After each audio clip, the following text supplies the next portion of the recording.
Hello. So I'm just walking to a coffee shop to go sit at while I am in my class. But I wanted to talk about I've had an emotional today. I've had an emotional day, and it's not bad emotions.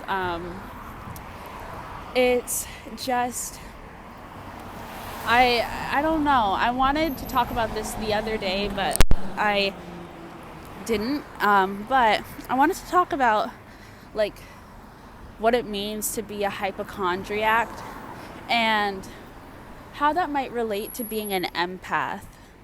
And the reason I wanted to talk about this is because at certain times I've been told that I'm like a hypochondriac, and not like seriously, but in a joking way, but there's always a bit of truth there. And I felt like it sometimes. And then with being an empath, there's always this kind of undertone of you need to get better at not being able to absorb people's energy so much, as if it's something you can control rather than something that just happens. And we have all of these guidances to help empaths build better boundaries, and I'm sure that there's things for hypochondriacs, but there is a layer to it that is, it just is what it is. This just is the way you are, and there's a gift in it. I mean, we recognize the gift with being an empath more than we do with being a hypochondriac. But the reason this came to my mind was because today I was watching this woman's YouTube shorts, and she's been talking a lot about grief, the grieving process, and basically expanding her understanding of what the afterlife is after her boyfriend passed away.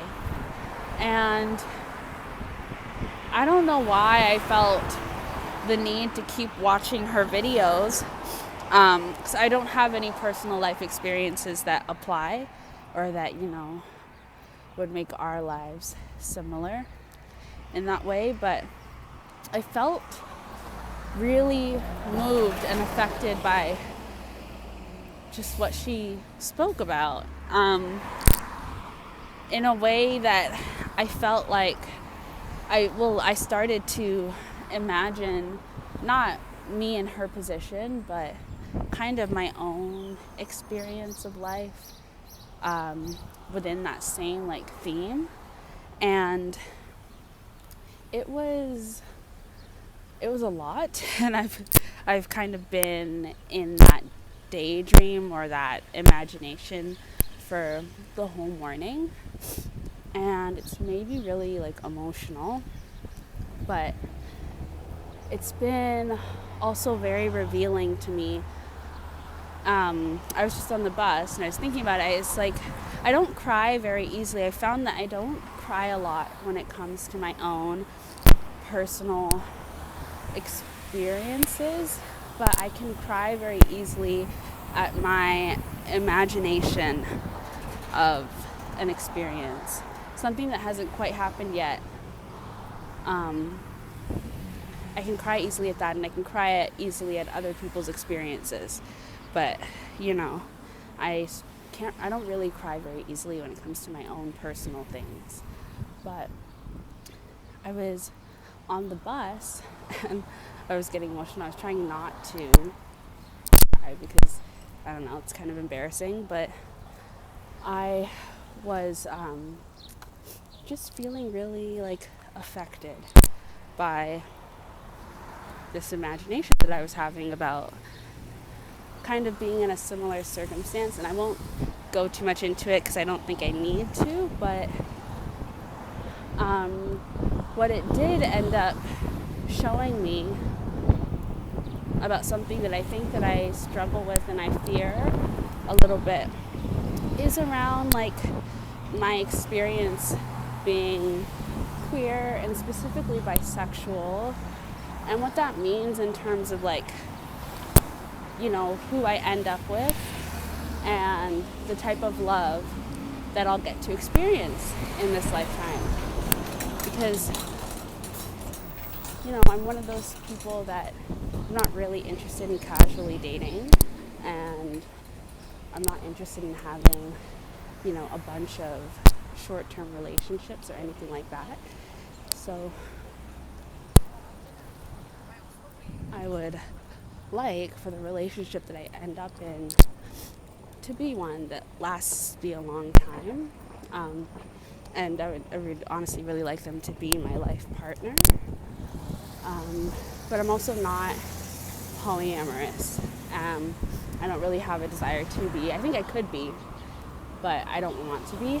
I want to be with just one person. And so I was on the bus, and as I was trying not to cry, I was trying to be more logical. And so I was just thinking about why this is so emotional to me. And I think I ended up thinking a lot about like both halves of the situation and what it would be like to live a life where I would get to experience both, which would ultimately mean that I lose that type of connection with one person so that the other can come in. And I guess the easiest way for me to process losing that type of connection was through death, because the idea of just breaking up or getting a divorce or something like that is really hard for me to imagine. Like, it's hard for me to imagine that I wouldn't, not that people don't fight like hell, but that I wouldn't basically give my life for my relationship. So it's hard for me to imagine that there is something, if I'm with my life partner, that there is something that could break us up. And so it feels like the only thing that could come between us in that way is death. And so then I think about that kind of sacrifice that comes with loving beyond just a specific group. And, I think about that idea of multiple soulmates, because I do believe that you have multiple life partners, and that your life, you can be really, really, really happy with many different people in this world. And that, losing one partner doesn't mean that you'll never have a love as great or anything like that. I believe that there are equal loves for you in this world. But I think that something about specifically the bisexual experience that makes it so complicated is that it's different from understanding that you can have multiple loves within the same sex, because then that is just, it's a different process than trying to reconcile, never getting to experience love with, the different expressions of a person. Because while gender is not real in the systemic way that it's used to oppress, it is real in terms of how a person exists in this world from their soul space, from their heart. We exist differently, and there are groups of us. And the love and the relationships that I have with women and the attraction that I have with women is very different than the one that I have with men. And just as much as I'm sure it's different with the ones that I have with non-binary people. I've never been in a relationship with a non-binary person, so as far as I know, but yeah, So I don't know. I think it's hard for me because I don't want to have to choose between being with, I don't want to have to choose, and I don't want to have to sacrifice or lose one partner in order to get to experience a different kind of love. But I also don't want to not experience, the fullness of how I can love. I want to experience the full range of love for me, which would mean, getting a chance to be both with a woman and a man, or, just someone other than just a man, or someone other than just a woman.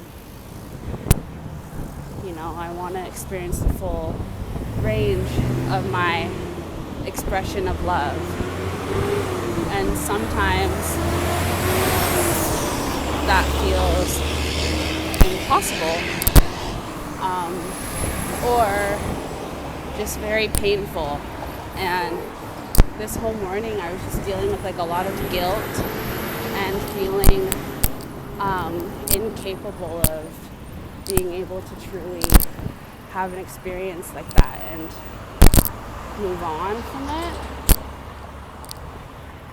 And then when I started to imagine that I could, there was a lot of guilt, because it felt like it was premeditated and like I was just using one relationship for one portion in my life, and then the other relationship was what was going to carry me through, and then perhaps that was the true love, or the other love was the true love, and this is the consolation. It's hard to not compare, especially when you do have that desire for both, because then it feels like you're planning it or you're betting on it, which you're obviously not. And obviously I would like to be with whoever I'm lucky enough to get to be with for the rest of my life.